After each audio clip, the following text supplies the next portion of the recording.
Hello students and welcome to Physics Pep Talk.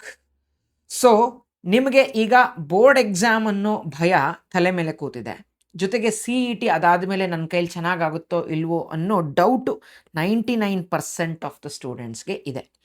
So ಮತ್ತು ನಾನು ಈ ವಿಡಿಯೋನ ವೆಲ್ ಬಿಫೋರ್ ದ ಬೋರ್ಡ್ ಎಕ್ಸಾಮ್ಸೇ ಯಾಕೆ ಮಾಡ್ತಾ ಇದ್ದೀನಿ ಅಂದರೆ, ಇನ್ ಕೇಸ್ ಯಾರಿಗೂ ಆಗೋದು ಬೇಡ, ಇನ್ ಕೇಸ್ ಬೋರ್ಡ್ ಎಕ್ಸಾಮಲ್ಲಿ ನೀವು ಅಂದ್ಕೊಂಡಿದ್ದಷ್ಟು ಆಗದೇ ಇದ್ದರೂ CETಗೆ ಹೋಪ್ ಕಳ್ಕೋಬೇಡಿ. ನಾನು ನಿಮಗೆ ವಿತ್ ಪ್ರೂಫ್ ನಿಮ್ಮ ಸೀನಿಯರ್ಸಿನ ಆ್ಯಕ್ಚುಯಲ್ ಮಾರ್ಕ್ಸನ್ನು ನಾನು ತೋರಿಸಿ ಅದಕ್ಕೆ ಅವರಿಗೆ ಯಾವ ರ್ಯಾಂಕ್ ಬಂದಿತ್ತು CETಲಿ ಅಂತ ಹೇಳಿದ್ರೆ ನಿಮಗೆ ಒಂದು ಆತ್ಮಸ್ಥೈರ್ಯ ಬರುತ್ತೆ, ಒಂದು ಕಾನ್ಫಿಡೆನ್ಸ್ ಬರುತ್ತೆ ಈ ವರ್ಷದ್ದು ಎಕ್ಸಾಮ್ ಅಟೆಂಡ್ ಮಾಡೋದಕ್ಕೆ ಅಂತಲೇ ಈ ವಿಡಿಯೋನ ಮಾಡ್ತಾಯಿದ್ದೀನಿ ಮಕ್ಕಳೇ, ಆಯಿತಾ. ಸೊ ನಿಮಗೆ 99% ಮಕ್ಕಳು ಬೋರ್ಡ್ ಎಕ್ಸಾಮಲ್ಲಿ ತುಂಬ ಚೆನ್ನಾಗಿ ಮಾಡಿಬಿಡ್ತಾರೆ, ಬಟ್ CETಲಿ ಅವರಿಗೆ ಕಾನ್ಫಿಡೆನ್ಸೇ ಸಾಕಾಗೋದಿಲ್ಲ, ಪ್ರಿಪರೇಷನ್ನೇ ಹೆಂಗೆಂಗೋ ಮಾಡ್ಕೋತಾರೆ. ಸೊ ನೀವು ಯಾವ್ಯಾವ ತಪ್ಪನ್ನು ಮಾಡಬಾರ್ದು ಎಲ್ಲದನ್ನು ಈ ವಿಡಿಯೋನಲ್ಲಿ ಡಿಸ್ಕಸ್ ಮಾಡ್ತೀನಿ, ಎಂಡ್ವರೆಗೂ ನೋಡಿ. ನಿಮಗೆ ಇದು ಐ ಓಪನಿಂಗ್ ಆಗಿಬಿಟ್ಟು CET ಕ್ರ್ಯಾಕ್ ಮಾಡೋದು ಇಷ್ಟು ಈಸಿನಾ ಅಂತ by the end of this video ನಿಮಗೆ ಅನ್ನಿಸ್ಬೇಕು ಮಕ್ಕಳೇ, ಅದೇ ನನ್ನ ಉದ್ದೇಶ ಈ ವಿಡಿಯೋದು, ಆಯಿತಾ. ಸೊ ಒಂದು ಸಣ್ಣ ಎಕ್ಸಾಂಪಲ್ ಕೊಡ್ತೀನಿ. ನೀವಿವಾಗ ನಿಮ್ಮ ಕ್ಲಾಸಲ್ಲಿ ಇವಾಗ 100 ಸ್ಟೂಡೆಂಟ್ಸ್ ಇದ್ದಾರೆ. Out of this 100 students, if you are getting a rank below 10, so you end up in top 10% of your classroom, correct ಅಲ್ವಾ? ಆದರೆ CET ಎಷ್ಟು ಜನ ಬರೀತಾ ಇದ್ದಾರೆ? CET 3.5 ಲ್ಯಾಕ್ ಸ್ಟೂಡೆಂಟ್ಸ್ ಬರೀತಾ ಇದ್ದಾರೆ, ಕರೆಕ್ಟ್ ಅಲ್ವಾ? ಹಾಗಾದರೆ 10% ಆಫ್ ದಿಸ್ 3.5 ಲ್ಯಾಕ್, ಈಗ ನಿಮ್ಮ ಕ್ಲಾಸಲ್ಲಿ ನಿಮ್ಮ ಪೊಟೆನ್ಷಿಯಲ್ ಇರೋ ಥರ ಎಲ್ಲ ಕಾಲೇಜಲ್ಲೂ ಬೇರೆ ಮಕ್ಕಳು ಇರ್ತಾರೆ, ಕರೆಕ್ಟ್ ಅಲ್ವಾ? So you will end up in top 35,000 ranking, correct ಅಲ್ವಾ? ಟಾಪ್ 10% ಅಂದರೆ. ಸೊ ಬಿಲೋ 30,000 ನಿಮಗೇ ಒಳ್ಳೆ ಕಾಲೇಜ್ ಸಿಗ್ತಾ ಇಲ್ಲ ಅಂತ ಹೇಳಿದ್ರೆ ಇನ್ನು ಯಾರಿಗೆ ಸಿಗುತ್ತೆ ಅಂತ ನಿಮ್ಮನ್ನು ನೀವೇ ಫಸ್ಟ್ ಕ್ವಶನ್ ಮಾಡ್ಕೊಳ್ಳಿ. So up to 30,000 you can expect a very good college, ಆಯಿತಾ. ಸೊ ಇದು ಸಣ್ಣದೊಂದು ಎಕ್ಸಾಂಪಲ್ ಅಷ್ಟೇ. ಕೆಲವ್ರದ್ದು ಬೋರ್ಡ್ ಎಕ್ಸಾಮ್ ತುಂಬ ಚೆನ್ನಾಗಾಗತ್ತೆ, CETಲಿ ಅಷ್ಟು ಚೆನ್ನಾಗಾಗಲ್ಲ. CETಲಿ ಹಾಗಾದರೆ ಎಷ್ಟು ಮಾರ್ಕ್ಸ್ಗೆ ಟಾರ್ಗೆಟ್ ಮಾಡಬೇಕು ಎಲ್ಲದನ್ನು ನಾನು ಡೀಟೇಲಾಗಿ ಹೇಳ್ತೀನಿ. ಅಷ್ಟನ್ನು ಅಚೀವ್ ಮಾಡೋದಕ್ಕೆ ನೀವು ಎಷ್ಟು ಚಾಪ್ಟರ್ಸ್ನ ಓದಬೇಕು ಅದನ್ನು ಇದೇ ವಿಡಿಯೋದಲ್ಲಿ ಹೇಳ್ತೀನಿ, ಆಯಿತಾ. ಸೊ ಈಗ ಬೋರ್ಡ್ ಎಕ್ಸಾಮಲ್ಲಿ ಮಿನಿಮಮ್ ಕ್ರೈಟೀರಿಯಾ ಮಕ್ಕಳೇ, ಸೊ ಅಟ್ಲೀಸ್ಟ್ 70%ಗಿಂತ ಜಾಸ್ತಿ ತಗೊಳ್ಳೋದಕ್ಕೆ ಟ್ರೈ ಮಾಡಿ. ಸೊ ಅಟ್ಲೀಸ್ಟ್ ಅದು ಮಿನಿಮಮ್ ಕ್ರೈಟೀರಿಯಾ, ಅದಕ್ಕಿಂತ ಕಡಿಮೆ ಆದರೆ CETಲಿ ನಿಮ್ಮ ರ್ಯಾಂಕು ಎಕ್ಸ್ಪೆಕ್ಟೆಡ್ ಹಂಗೆ ಆಗೋದಿಲ್ಲ. ಇವತ್ತು ನೀವು ಎಷ್ಟೇ ಎಫರ್ಟ್ ಹಾಕ್ಬೋದು, ಬಟ್ CETಲಿ ಆವಾಗ ನೀವು ಆ ರ್ಯಾಂಕ್ ಒಳಗಡೆ ಬರೋದಕ್ಕೆ ತುಂಬ ಜಾಸ್ತಿ ಮಾರ್ಕ್ಸ್ ತೆಗಿಬೇಕಾಗತ್ತೆ. ಆ್ಯಂಡ್ ಇದು ಏನು ಹೇಳ್ತೀನಲ್ಲ, ಇದೆಲ್ಲ ಈಸಿಲಿ ಅಚೀವಬಲ್. ನಿಮಗೆ ಸೂಪರ್ ಹ್ಯೂಮನ್ ಕೇಪಬಿಲಿಟೀಸ್ ಬೇಕಾಗಿಲ್ಲ, normal student can achieve this, ಆಯಿತಾ. ಸೊ ನಿಮಗೆ ಎಲ್ಲಾದರೂ ಈಗ ಇವತ್ತು ತನಕನೂ ಏನೂ ಓದೇ ಇಲ್ಲ, ನನಗೆ ಒಂದು 50+ ಸ್ಕೋರ್ ಮಾಡೋದಕ್ಕೂ ಕಷ್ಟ ಆಗ್ತದೆ ಬೋರ್ಡ್ ಎಕ್ಸಾಮ್ ಅಂತ ಹೇಳಿದವರು ಹಿಂದಿನ ದಿನದವರೆಗೂ ಯೂಟ್ಯೂಬಲ್ಲಿ ಬಂದು ಪಾಠ ಮಾಡೋದನ್ನು ನೋಡಿ ಅದಕ್ಕೆ ನೋಟ್ಸ್ ಇಲ್ಲದೆ ಅದನ್ನು ಏನು ಓದಿ ಏನು ಎಕ್ಸಾಮಲ್ಲಿ ಪರ್ಫಾರ್ಮ್ ಮಾಡ್ತಿರೋ ನನಗೆ ಗೊತ್ತಿಲ್ಲ. ಸೊ ಆ ತಪ್ಪು ನಿಮ್ಮಿಂದ ಆಗಬಾರ್ದು ಮಕ್ಕಳೇ. ಸೊ ನಿಮಗೆ ಯಾರಿಗಾದರೂ 50+ ಸ್ಕೋರ್ ಮಾಡೋದು ಕಷ್ಟ ಆಗ್ತಾ ಇದ್ದ ಪಕ್ಷದಲ್ಲಿ ಔಟ್ ಆಫ್ 70, ಸೊ ಫಿಸಿಕ್ಸು ಕೆಮಿಸ್ಟ್ರಿಲಿ 50+ ಸ್ಕೋರ್ ಮಾಡೋದಕ್ಕೆ ಕಷ್ಟ ಆಗ್ತಾ ಇದ್ದರೆ, ಅಥವಾ ಮ್ಯಾಥಮೆಟಿಕ್ಸಲ್ಲಿ 60+ ಔಟ್ ಆಫ್ 80 ಸ್ಕೋರ್ ಮಾಡೋದಕ್ಕೆ ಕಷ್ಟ ಆಗ್ತಾ ಇದ್ದರೆ, ಜಸ್ಟ್ 149 ರುಪೀಸ್ಗೆ ನಿಮಗೆ ಎಕ್ಸಾಮ್ ಸಕ್ಸಸ್ ಗೈಡ್ ಅಂತ ಫಿಸಿಕ್ಸ್ ಪೆಪ್ಟಾಕ್ ಆ್ಯಪಲ್ಲಿ ಸಿಗುತ್ತೆ. ಆ್ಯಂಡ್ ಇದೆಲ್ಲ ಮ್ಯಾನ್ಯುಸ್ಕ್ರಿಪ್ಟೆಡ್ ನೋಟ್ಸ್ ಆಗಿ ಇರುತ್ತೆ, ಅಂದರೆ ಸ್ಕ್ರಿಬಲ್ಡ್ ಕ್ವಶನ್ ಕೊಟ್ಬಿಟ್ಟು ನೀವೇ ಆನ್ಸರ್ ಹುಡ್ಕೊಳ್ಳಿ ಅನ್ನೋ ಥರ ಅಲ್ಲ.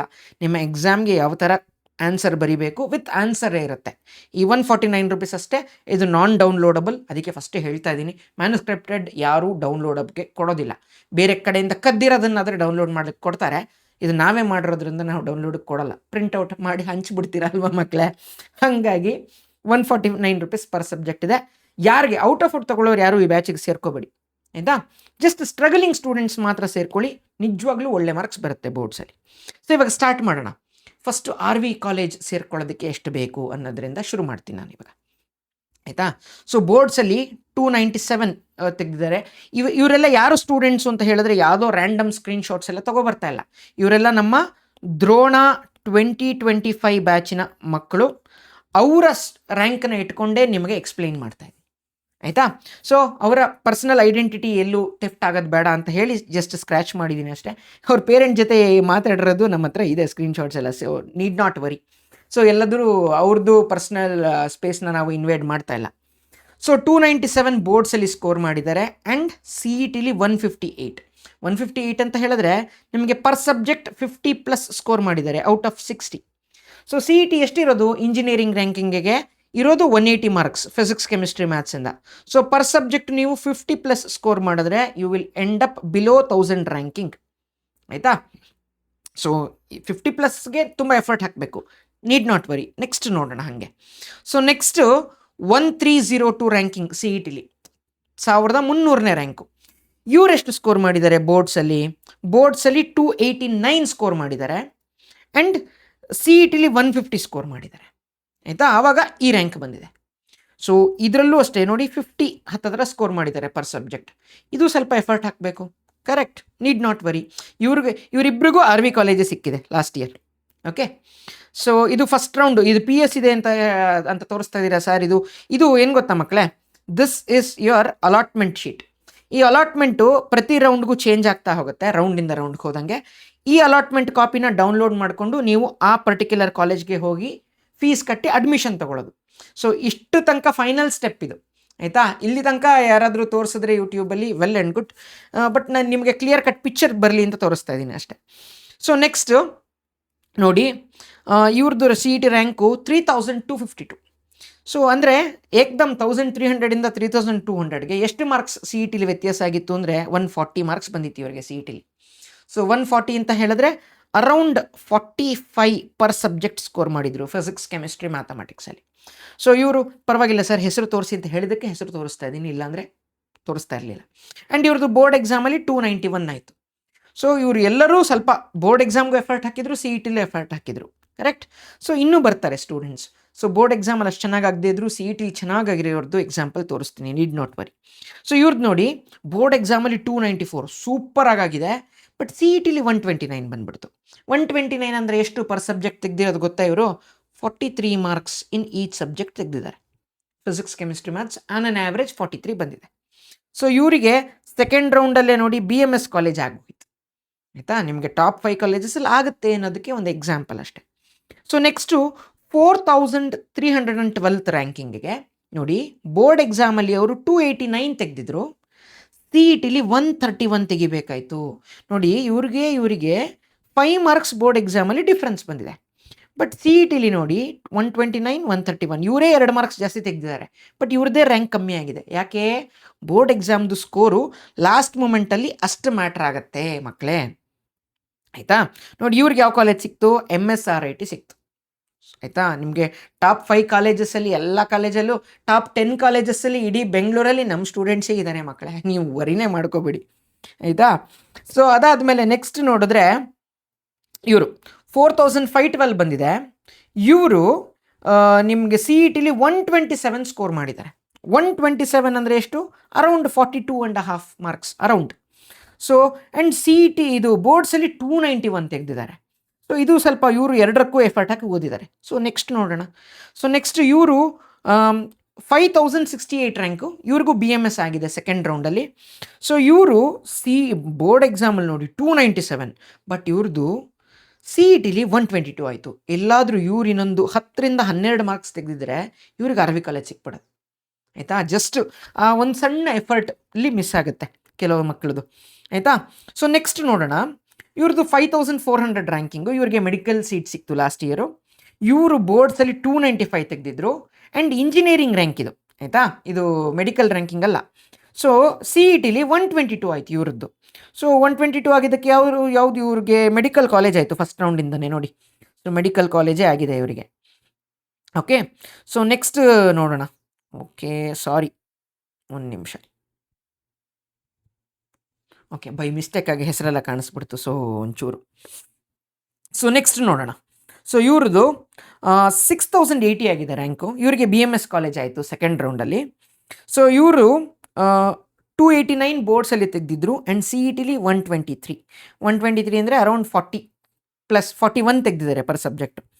ಸೊ ಇವ್ರದ್ದು 6780 ಆಗಿದೆ.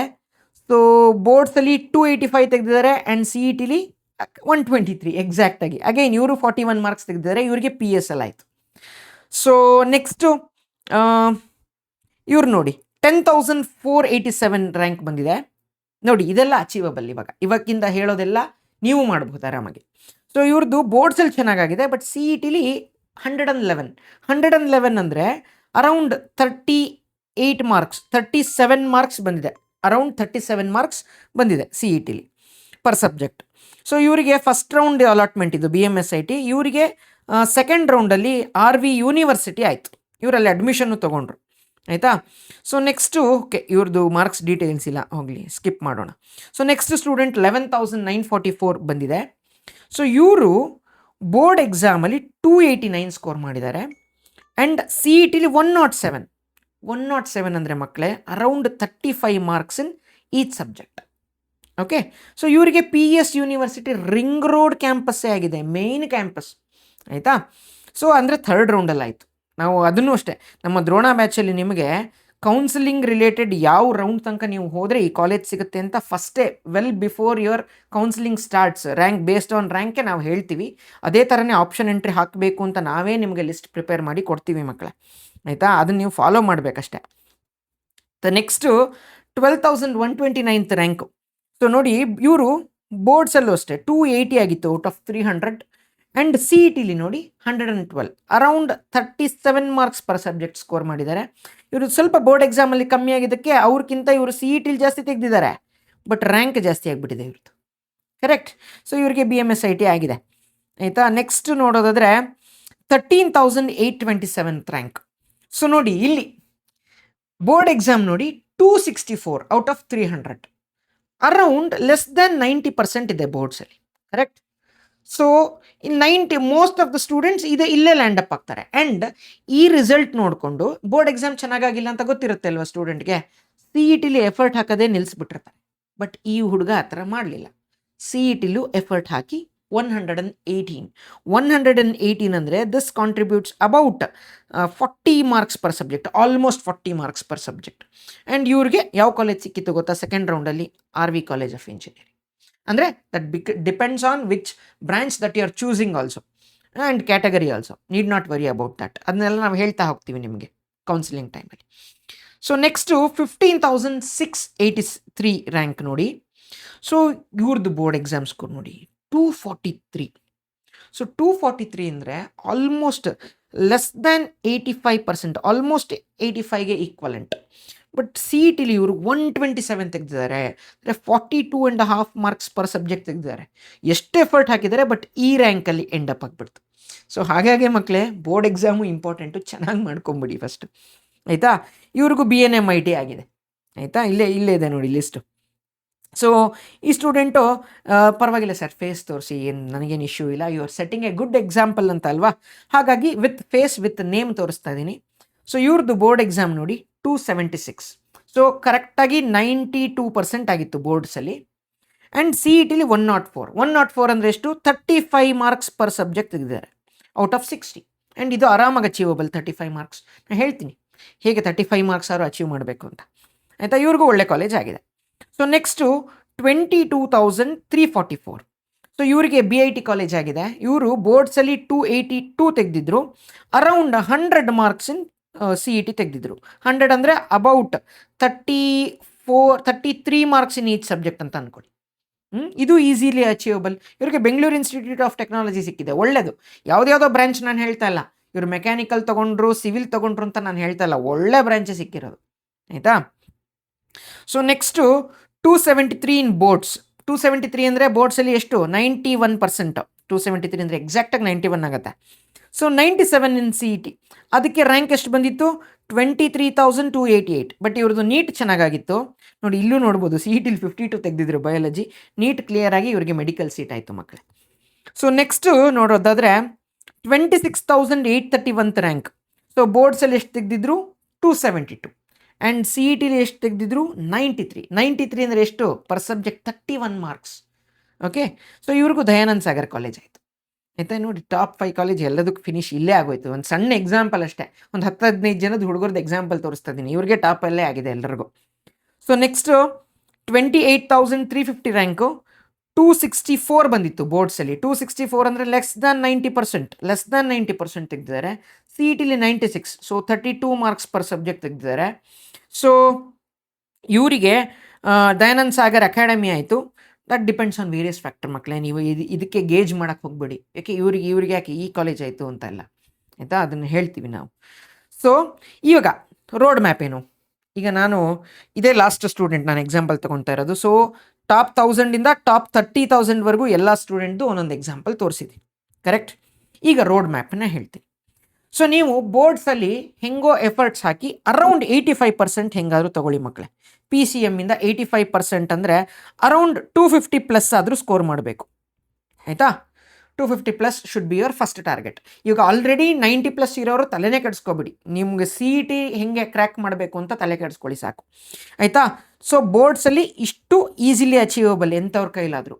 ಕರ್ನಾಟಕ ಬೋರ್ಡ್ಸ್ ಅಂತೂ ಪ್ರಿಡಿಕ್ಟಬಲ್ ಕ್ವಶನ್ಸೇ ಬರೋದು, ಏನೋ ನಿಮಗೆ ಗೊತ್ತೇ ಇಲ್ಲದೆ ಇರೋ ಥರದ ಕ್ವಶನ್ ಬರೋದಿಲ್ಲ. ಆ್ಯಂಡ್ CETಲಿ ನಿಮಗೆ ಮೇಜರ್ಲಿ 3 ಸಬ್ಜೆಕ್ಟ್ ಅಲ್ವಾ ಕನ್ಸಿಡರ್ ಆಗೋದು, PCM. ಈಗ ನಾನು ಯಾವ ಕಾಂಬಿನೇಷನಲ್ಲಿ ಓದಿದ್ರು ನಿಮಗೆ ಅಟ್ಲೀಸ್ಟ್ 2 ಸಬ್ಜೆಕ್ಟ್ ಅಂತೂ ಸ್ಟ್ರೆಂತ್ ಇರುತ್ತೆ, ಯಾವುದೋ ಒಂದು ಸಬ್ಜೆಕ್ಟ್ ವೀಕ್ನೆಸ್ ಇರುತ್ತೆ. ಕೆಲವ್ರದ್ದು ಕೆಮಿಸ್ಟ್ರಿ ವೀಕ್ನೆಸ್ಸು, ಕೆಲವ್ರದ್ದು ಮ್ಯಾಥಮೆಟಿಕ್ಸ್ ವೀಕ್ನೆಸ್, ಫಿಸಿಕ್ಸಲ್ಲಿ ವೀಕ್ನೆಸ್ ತುಂಬ ಕಡಿಮೆ ಮಕ್ಕಳಿಗೆ, ಆಯಿತಾ? ಸೊ ಅಂದಾಜು ಒಂದೊಂದು ಸಬ್ಜೆಕ್ಟಲ್ಲಿ ನೀವು 35 to 45 ಟಾರ್ಗೆಟ್ ಮಾಡಿದ್ರೂ you will end up in the top 10% of all the students of Karnataka, that's for sure, ಆಯಿತಾ? ಇಷ್ಟು PCM ಆಗಿರಬೇಕು, ಬೋರ್ಡ್ಸಲ್ಲಿ ಇಷ್ಟಾಗಿರಬೇಕು, CETಲಿ ಇಷ್ಟು ಟಾರ್ಗೆಟ್ ಮಾಡಿದ್ರೆ ಮೋರ್ ದ್ಯಾನ್ ಸಫಿಷಿಯಂಟ್ ಮಕ್ಕಳೇ. ಈಗ ಇಷ್ಟು ಟಾರ್ಗೆಟ್ ಮಾಡೋದಕ್ಕೆ ಏನು ಓದಬೇಕು, ಕರೆಕ್ಟ್ ಅಲ್ವಾ? ನೀವು ಏನು ಮಾಡ್ತೀರಾ, ಯಾವುದ್ಯಾವುದೋ ರ್ಯಾಂಡಮ್ ಚಾಪ್ಟರ್ಸಿಂದ ಸ್ಟಾರ್ಟ್ ಮಾಡ್ತೀರಾ, ಆ ಥರ ಮಾಡ್ಕೋಬೇಡಿ. ಫಸ್ಟ್ ಏನು ಮಾಡಿ, for all the 3 chapters, all the 3 subjects, start with only second PUC portions. So ಬರೀ ಸೆಕೆಂಡ್ PUC ಪೋರ್ಷನ್ಸೇ ಓದಿದ್ರೆ this contributes about 45 marks, correct? So ಹೇಗೆ ಓದಬೇಕು ಈ ಸೆಕೆಂಡ್ PUCನ ಅಂದರೆ, ಯಾವುದೋ ಒಂದು ಯಾವುದು ಚಾಪ್ಟರ್ ಸ್ಟಾರ್ಟ್ ಮಾಡಿ, ಅರ್ಧಂಬರ್ಧ ಓದಬೇಡಿ. CETಲಿ ಅರ್ಧಂಬರ್ಧ ನಾಲೆಡ್ಜ್ ನೀವು ಇಟ್ಕೊಂಡು ಹೋದರೆ ನಿಮಗೆ ಸರಿ ಅಂತ ಅನಿಸ್ತಿರುತ್ತೆ, ಬಟ್ ಅದು ನೀವು 90% ತಪ್ಪ ಆನ್ಸರೇ ಮಾಡಿಬಿಟ್ಟು ಬರೋದು, ಆಯಿತಾ? You need not answer all the 60 questions in CET, ಆಯಿತಾ? ಟಿಕ್ ಎಲ್ಲದೂ ಮಾಡಿ, ಬಟ್ ನೀವು 60 ಕ್ವಶನ್ಗೆ ಫಸ್ಟ್ ಆಫ್ ಆಲ್ ಪ್ರಿಪೇರ್ ಆಗೋದೇ ಬೇಕಾಗಿಲ್ಲ. ಸೊ ನೀವು ಎಷ್ಟಕ್ಕೆ ಪ್ರಿಪೇರ್ ಆಗಬೇಕು, ಸೆಕೆಂಡ್ PUC ಕಂಪ್ಲೀಟ್ ಪೋರ್ಷನ್ಸ್ನ ಪ್ರಿಪೇರ್ ಆಗಿ 45 ಮಾರ್ಕ್ಸ್ಗೆ ಪ್ರಿಪೇರ್ ಆದಂಗೆ ಆಗುತ್ತೆ. 45ಗೆ 45 ಕರೆಕ್ಟ್ ಆಗಲ್ಲ, ನನಗೂ ಗೊತ್ತು, ಕರೆಕ್ಟ್? ಸೊ ಅಟ್ಲೀಸ್ಟ್ 35 ಇದರಲ್ಲಿ ಸ್ಕೋರ್ ಮಾಡ್ಕೊಳ್ಳಿ ಹೆಂಗಾದರೂ ಮಾಡಿ. ಫಸ್ಟ್ PUCದು ಏನು ಮಾಡಿ, ಉಪ್ಪಿನಕಾಯಿ ಥರ ಫಸ್ಟ್ PUC ಪೋರ್ಷನನ್ನು ಉಪ್ಪಿನಕಾಯಿ ಥರ ಒಂದು 5ರಿಂದ 7 ಚಾಪ್ಟರ್, ಅಂದರೆ ಈಸಿಗಿರೋದು, ನಿಮಗೆ ಈಸಿಯಾಗಿ ನೆನಪಿರೋ ಥರದ್ದು, ಆಯಿತಾ? ಅಷ್ಟು ಚಾಪ್ಟರ್ನ ಓದಿದ್ರು ಒಂದು 6 to 7 ಮಾರ್ಕ್ಸ್ ಅಂತೂ, ಅಲ್ಲಿ ಡೈರೆಕ್ಟ್ ಕ್ವಶನ್ನೇ ಇರುತ್ತೆ, ಜಾಸ್ತಿ ಎಲ್ಲ ಟೆಸ್ಟ್ ಮಾಡಿರಲ್ಲ. ಒಂದು 7 ಮಾರ್ಕ್ಸ್ ಆದರೂ ಬರಲಿ ಅಂತ ಬೇಡ, 7 ಬೇಡ, worst possible condition 6 marks. So ನೀವು ಒಟ್ಟು ಪ್ರಿಪರೇಷನ್ ಎಷ್ಟಾಗಿರ್ತೀರಾ, 45 + 6 ಅಂತಲೇ ಅಂದ್ಕೊಳ್ಳೋಣ, ಅಷ್ಟೇ ಓದಿರೋದು. ಉಳಿದಿರೋ ಚಾಪ್ಟ್ರಿಂದ ಕ್ವಶನ್ ಬಂದರೆ ನಿಮ್ಗೆ ಗೊತ್ತೇ ಇಲ್ಲ. ಕ್ವಶನ್ ಓದಿದ ತಕ್ಷಣ ನಾನು ಈ ಚಾಪ್ಟ್ರಿಂದ ಓದೇ ಇಲ್ಲ ಅಂತ ಗೊತ್ತಲ್ವಾ, ನೀವು ABCD ಯಾವುದೋ ಒಂದು ದೇವರಿಗೆ ಕೈ ಮುಗಿದ್ಬಿಟ್ಟು ABCD hockey. So for every 10 questions that you have not studied, you will definitely score 2 to 3 marks because of 25% probability. So 20 questions ನಿಮಗೆ ಗೊತ್ತೇ ಇಲ್ಲ, ಈಗ ನೀವು 40 questionಸ್ಗೆ ಓವರ್ ಆಲ್ ರೆಡಿ ಆಗಿದ್ದೀರಾ ಅಂತಲೇ ಅಂದ್ಕೊಳ್ಳೋಣ. ಆ್ಯಕ್ಯುರಸಿ 90% ಮಾಡಿದ್ರು ನಿಮಗೆ 35 ಮಾರ್ಕ್ಸ್ ಬರುತ್ತೆ. ಈ ಉಳಿದಿರೋ 20 ಕ್ವಶನ್ಸು ನೀವು ಓದೇ ಇಲ್ಲ ಆ ಚಾಪ್ಟರ್ಸ್ನ, ಕರೆಕ್ಟ್? ದೇವ್ರನ್ನ ನೆನೆಸ್ಕೊಂಡು ABCD ಹಾಕಿ, 25% ಪ್ರಾಬಬಿಲಿಟಿ ಇದೆ, ನಿಮಗೆ 4 to 5 ಮಾರ್ಕ್ಸ್ ಬರಲೇಬೇಕು. ವರ್ಸ್ಟ್ ಪಾಸಿಬಲ್ ಕಂಡೀಷನಲ್ಲಿ 4 ಮಾರ್ಕ್ಸ್ ಬರುತ್ತೆ. ನಿಮ್ಮ ಲಕ್ಕು ನಿಮ್ಮ ಪ್ರಾಬಬಿಲಿಟಿಗೆ ಮ್ಯಾಚ್ ಆಗಿದ್ರೆ, ದೇವರ ಅನುಗ್ರಹ ಇದ್ದರೆ 5ಕ್ಕೆ 5 ಬರುತ್ತೆ, ಅದಕ್ಕಿಂತ ಜಾಸ್ತಿನೂ ಬರ್ಬೋದು. That depends on your luck. 4 to 5 marks is confirmed. So 35 ಕರೆಕ್ಟಾಗಿ ಮಾಡಿರ್ತೀರಾ, ಇನ್ನೊಂದು 4 to 5 ಅಂದರೆ 39. ಸೊ 39 ಪರ್ ಸಬ್ಜೆಕ್ಟ್ ತೆಗೆದ್ರೆ ಎಷ್ಟನೇ ರ್ಯಾಂಕ್ ಬರುತ್ತೆ ಹೇಳಿ? ಸೊ ಲೆಸ್ ದ್ಯಾನ್ 15,000 ರ್ಯಾಂಕಿಂಗ್ ನಾವು ಆಯಿತು. 20,000 ಒಳಗೆ ಬಂದೇ ಬರುತ್ತಾ ಅಶ್ಯೂರ್ಡಾಗಿ? 100% ಬರುತ್ತೆ. ಈಗ ನಾನೇ ಪ್ರೂಫ್ ತೋರಿಸಿದ್ದೀನಲ್ವಾ, ಇದು ಅಚೀವಬಲ್ ಅಲ್ವಾ? ನೀವು ಓದಬೇಕಾಗಿರೋದೇ ಸೆಕೆಂಡ್ PUC ಮೇಜರಾಗಿ, ಫಸ್ಟ್ PUCನ ಉಪ್ಪಿನಕಾಯಿ ಥರ ಓದಿದ್ದೀರಾ. ಆ್ಯಂಡ್ ಉಳಿದಿರೋ ಕ್ವಶನನ್ನೆಲ್ಲ ಲಕ್ ಬೇಸಿಸ್ ಮೇಲೆ ABCD ಹಾಕ್ತೀರಾ. ಯಾವ ಕ್ವಶನನ್ನು ಅನ್ಅಟೆಂಡೆಡ್ ಬಿಡಬೇಡಿ, CETಲಿ ನೆಗೆಟಿವ್ ಮಾರ್ಕಿಂಗ್ ಇಲ್ಲ, ಆಯಿತಾ? ಕಾಮೆಟ್ಗೆಗೂ ಇದೇ ಪ್ರೊಸೀಜರ್ನ ಫಾಲೋ ಮಾಡ್ಕೊಳ್ಳಿ, ತೊಂದರೆ ಇಲ್ಲ, ಆಯಿತಾ? ಇಷ್ಟು ಮಾಡಿದ್ರೆ ನಿಮಗೆ ಪಕ್ಕಾ ಒಳ್ಳೆ ರ್ಯಾಂಕಿಂಗ್ ಬಂದೇ ಬರುತ್ತೆ. ಆ್ಯಂಡ್ ನೀವು ಸಖತ್ತಾಗಿ ಅಚೀವ್ ಮಾಡೇ ಮಾಡ್ತೀರಾ. ಇಲ್ಲ ಸರ್ ನಾನು ನಿಮ್ಮ ಮಾತನ್ನು ನಂಬಲ್ಲ, ನನಗೆ ಯೂಟ್ಯೂಬಲ್ಲಿ ಬೇರೆಯವರೆಲ್ಲ ಹೇಳಿದ್ದಾರೆ, ಪರವಾಗಿಲ್ಲ, ನಿಮಗೆ ಯಾರ ಮೇಲೆ ನಂಬಿಕೆ ಅಂತ ಅನ್ಸುತ್ತೆ ಅದನ್ನು ಫಾಲೋ ಮಾಡಿ. ನಾನು ಏನು ಫ್ಯಾಕ್ಟ್ ಇದೆಯೋ ಅದನ್ನು ಹೇಳ್ತಾ ಇದ್ದೀನಿ. ನನಗೆ ಇದನ್ನೆಲ್ಲ ಮ್ಯಾನಿಪುಲೇಟ್ ಮಾಡಿ ನನಗೇನು ಆಗಬೇಕಾಗಿದ್ದಿಲ್ಲ. ಆ್ಯಂಡ್ ಇವರೆಲ್ಲ ನಮ್ಮ ದ್ರೋಣ 2025 ಬ್ಯಾಚ್ ಸ್ಟೂಡೆಂಟ್ಸ್. ನಿಮಗೆ ಈ ವರ್ಷದ ಬ್ಯಾಚಿಗೆ ಎಲ್ಲರೂ ನೀವು ಎನ್ರೋಲ್ ಆಗೋಕ್ಕೆ ಇಂಟ್ರೆಸ್ಟ್ ಇದ್ದರೆ ಲಾಸ್ಟ್ ಫ್ಯೂ ಡೇಸ್, ಇವಾಗ ಇರೋದೇ ಲಾಸ್ಟ್ ಫ್ಯೂ ಡೇಸ್ ಅಲ್ವಾ, ಈ ಲಾಸ್ಟ್ ಫ್ಯೂ ಡೇಸ್ನ ಕ್ಲೀನಾಗಿ ಯುಟಿಲೈಸ್ ಮಾಡೋದಕ್ಕೆ ನಾವು ಟೀಚಿಂಗ್ ಮಾಡಿರ್ತೀವಿ. ಸೊ ಹೇಗೆ ಲಿಮಿಟೆಡ್ ಟೈಮಲ್ಲೇ ಕವರ್ ಮಾಡೋ ಥರ ಇವಾಗ ಏನು ಸ್ಟ್ರಾಟಜಿ ಹೇಳಿದ್ನಲ್ಲ, ಪಾಠನೂ ಇದೇ ಥರ ಸ್ಟ್ರಾಟಜಿ ಪ್ರಕಾರ ನಾವು ಅಲ್ಲಿ ಅದೇ ಆರ್ಡ್ರಲ್ಲೇ ಹಾಕಿರ್ತೀವಿ. ನೀವು ಅದೇ ಆರ್ಡ್ರಲ್ಲೇ ಓದಬೇಕು. ಅದಕ್ಕಿಂತ ಜಾಸ್ತಿ ನೀವೇನು ತಲೆ ಓಡಿಸೋದು ಬೇಡ, ಕಲ್ತ್ಕೊಳ್ಳೋದಷ್ಟೇ ನಿಮ್ಮ ಜವಾಬ್ದಾರಿ, ಆಯಿತಾ? ಸೊ ಇಲ್ಲಿ ಹೇಗೆ ಗೊತ್ತಾ, ಸಿ ಇ ಟಿ ಎಲ್ಲ 80% ಸ್ಟೂಡೆಂಟ್ಸ್ ಎಫರ್ಟ್, ಟೀಚರ್ಸ್ದು ಕಾಂಟ್ರಿಬ್ಯೂಷನ್ ಜಸ್ಟ್ 20%. ಬಟ್ ಹ್ಯಾಪಿನೆಸ್ಸು ನಿಮಗೆ ಒಳ್ಳೊಳ್ಳೆ ರಿಸಲ್ಟ್ ಬರುತ್ತಲ್ಲ, ಹ್ಯಾಪಿನೆಸ್ಸು ಟೀಚರ್ಗೆ 100% ಇರುತ್ತೆ. ನಿಮ್ಮ ಪೇರೆಂಟ್ಸ್ ಅಷ್ಟೇ ಖುಷಿ ಪಡೋದು ಟೀಚರ್ಸ್ ಮಾತ್ರನೇ, ಆಯಿತಾ? ಸೊ ಇವಾಗ ನೋಡಿ, ನಾವು ಗರ್ವದಿಂದ ನಮ್ಮ ಸ್ಟೂಡೆಂಟ್ಸ್ ಅಂತ ಹೇಳ್ಕೊಳ್ಳಲ್ವಾ. ನೆಕ್ಸ್ಟ್ ವರ್ಷ, ಈ ವರ್ಷ ಏನು ಒಂದು 3 ಜನ ಆರ್ ವಿ ಕಾಲೇಜ್ದು ಅಡ್ಮಿಷನ್ ತೋರಿಸಿದ್ನ, ನೆಕ್ಸ್ಟ್ ವರ್ಷ ಅಟ್ಲೀಸ್ಟ್ 15 ಜನ ಮಕ್ಕಳಿರಬೇಕು ನಮ್ಮ ಕಡೆಯಿಂದನೇ ಆರ್ ವಿ ಕಾಲೇಜಲ್ಲಿ. ಪಿ ಎಸ್ಸಲ್ಲೂ ಅಷ್ಟೇ, ಪಿ ಎಸ್ ಅಲ್ಲಿ ಈ ವರ್ಷ 5 ಅಡ್ಮಿಷನ್ ಆಗಿತ್ತು. ಆ್ಯಂಡ್ ಬಿ ಎಮ್ ಎಸ್ ಅಲ್ಲಿ ಹೋದ ವರ್ಷವೇ 7 ಜನ ಸ್ಟೂಡೆಂಟ್ಸ್ ಏನೋ ಬಂದಿದೆ. ಈ ಸತಿ ಅದು ಮಿನಿಮಮ್ 30 ಆಗಬೇಕು ಬಿ ಎಮ್ ಎಸ್ ಅಲ್ಲಿ, ಆಯಿತಾ? ಸೊ ದ್ರೋಣ ಬ್ಯಾಚಲ್ಲಿ ನಿಮಗೆ ಫುಲ್ ಟೀಚಿಂಗ್ ಇರುತ್ತೆ, ಮಾಕ್ ಟೆಸ್ಟು. ಮತ್ತು ಮಾಕ್ ಟೆಸ್ಟ್ನ ಸಪ್ರೇಟಾಗಿ ನೀವೇನು ಪರ್ಚೇಸ್ ಮಾಡೋದು ಬೇಡ, ಇದೇ ಫುಲ್ ಲೆಂತ್ ಮಾಕ್ ಟೆಸ್ಟೇ ಇದೇ ಬ್ಯಾಚಲ್ಲಿ ಅವೈಲೇಬಲ್ ಇರುತ್ತೆ. ಸೊ ಅದಾದಮೇಲೆ ನಿಮಗೆ ಚಾಪ್ಟರ್ ವೈಸ್ ಫಾರ್ಮುಲಾ ಶೀಟ್ಸ್ ಇರುತ್ತೆ. ಆ್ಯಂಡ್ ನಿಮ್ಮ ಸಿ ಇ ಟಿ ಮುಗಿದ ಮೇಲೆ ಕೌನ್ಸಿಲಿಂಗು 1-on-1 ನಾವೇ ಮಾಡಿಕೊಡ್ತೀವಿ, ಆಯಿತಾ? ನಮ್ಮ ಟೀಚಿಂಗ್ ಫ್ಯಾಕಲ್ಟಿ, ನಿಮಗೆ ಬೇಕಾದರೆ ನೀವು ಫೋನ್ ಮಾಡಿ ಈ ನಂಬರ್ಗೆ, ನನ್ನ ಫ್ಯಾಕಲ್ಟಿ ಬಗ್ಗೆನೂ ಡೀಟೇಲ್ಸ್ ಹೇಳ್ತೀನಿ. ನೋಡಿ ನಮ್ಮ ಟೀಚಿಂಗ್ ಹೇಗಿದೆ ಅಂತ. ಪಕ್ಕಾ ನಿಮಗೆ ಅಟ್ಲೀಸ್ಟ್ ಏನೋ ಏಮ್ಲೆಸ್ಲಿ ಓದ್ತಾ ಇರೋವ್ರಿಗೂ ನಿಮಗೆ ಒಳ್ಳೆ ರ್ಯಾಂಕಿಂಗ್ ಅಂತೂ ಕೊಡಿಸ್ಬಹುದು ನಮ್ಮ ಟೀಚಿಂಗಲ್ಲಿ, ಆಯಿತಾ? ಅಷ್ಟೊಂದು ಕ್ವಾಲಿಫೈಡ್ ಟೀಚರ್ಸ್ನೇ ಕರ್ಕೊಂಬಂದಿದ್ದೀನಿ. ಯಾರು ಸುಮ್ಮನೆ ಬೇಕಾಬಿಟ್ಟಿಯಾಗಿ ಟೀಚಿಂಗಿಗೆ ಪ್ಲ್ಯಾಟ್ಫಾರ್ಮಿಗೆ ಬಂದು ಟೀಚಿಂಗ್ ಮಾಡ್ತಾ ಇರೋ ಟೀಚರ್ಸ್ ಯಾರೂ ನಮ್ಮ ಪ್ಲ್ಯಾಟ್ಫಾರ್ಮಲ್ಲಿ ಇಲ್ಲ, ಆಯಿತಾ? ಸೊ ಇಲ್ಲ ಸರ್, ನನಗೆ ಕೌನ್ಸಿಲಿಂಗ್ ನಾನೇ ಮಾಡ್ಕೋತೀನಿ, ನನಗೆ ಬರೀ ಟೀಚಿಂಗ್ ಬೇಕು ಅಂದವರು you can join Sudarshana KCET. ಇಲ್ಲಿ ಫಿಸಿಕ್ಸ್, ಕೆಮಿಸ್ಟ್ರಿ, ಮ್ಯಾಥ್ಸ್ ಟೀಚಿಂಗ್ ಮಾತ್ರ ಇರುತ್ತೆ, ಕೌನ್ಸಿಲಿಂಗ್ ಫೆಸಿಲಿಟಿ ಇದರಲ್ಲಿರಲ್ಲ. ಬೇರೆ ಎಲ್ಲ ಟೀಚಿಂಗು, ಮಾಕ್ ಟೆಸ್ಟ್ ಎಲ್ಲ ಇದರಲ್ಲೂ ಇರುತ್ತೆ. ದಿಸ್ ಕಾಸ್ಟ್ ಅಬೌಟ್ 3000 rupees, ಆಯಿತಾ? ಸೊ ನಿಮಗೆ ಒಂದು ಕ್ಲಿಯರ್ ಕಟ್ ಪಿಕ್ಚರ್ ಬಂದಿದೆ. ಇವತ್ತಿಂದ ನೀವು ಎಷ್ಟು ಎಫರ್ಟ್ ಹಾಕ್ತೀರಾ ಅದು ನಿಮಗೆ ಬಿಟ್ಟಿದ್ದು. ಸೊ ಒಟ್ಟಿನಲ್ಲಿ ಹೆಲ್ತನ್ನ ಹಾಳು ಮಾಡ್ಕೋಬೇಡಿ ಮಕ್ಕಳೇ. ಆ್ಯಂಡ್ ಅಗೇನ್ ಹೇಳ್ತಾ ಇದ್ದೀನಿ, ಯಾಕೆ ಗೊತ್ತಾ, ಲಾಸ್ಟ್ ಮೂಮೆಂಟಲ್ಲಿ ಇಷ್ಟು ದಿನ ಎಫರ್ಟ್ ಚೆನ್ನಾಗಿ ಹಾಕಿರ್ತೀರಾ, ಕೊನೆಗೇನೋ ಆಚೆ ತಿಂದ್ಬಿಟ್ಟು ಹೆಲ್ತ್ ಹಾಳು ಮಾಡ್ಕೊಂಬಿಡ್ತೀರಾ. ಮಾಡ್ಕೋಬೇಡಿ, ಆಚೆ ಕಡೆ ನೀರು ಕುಡಿಯೋಕ್ಕೆ ಹೋಗಬೇಡಿ ಸಿ ಇ ಟಿ ಮುಗಿಯೋವರೆಗೂ, ಆಯಿತಾ? ನೀವೆಲ್ಲರೂ ಒಳ್ಳೆ ಸನ್ಯಾಸಿಗಳ ಥರ ಬದುಕ್ಬಿಡಿ ಇನ್ನೊಂದು 2-2.5 ತಿಂಗಳು. ಅದಾದ ಮೇಲೆ ನಿಮ್ಮನ್ನು ಕೇಳೋರು ಯಾರಪ್ಪ ಅಲ್ವಾ? So that's it for this video guys. This is your teacher Nagabharana signing off with a smile. I will meet you guys in the next video. Until then, have a nice day. Bye.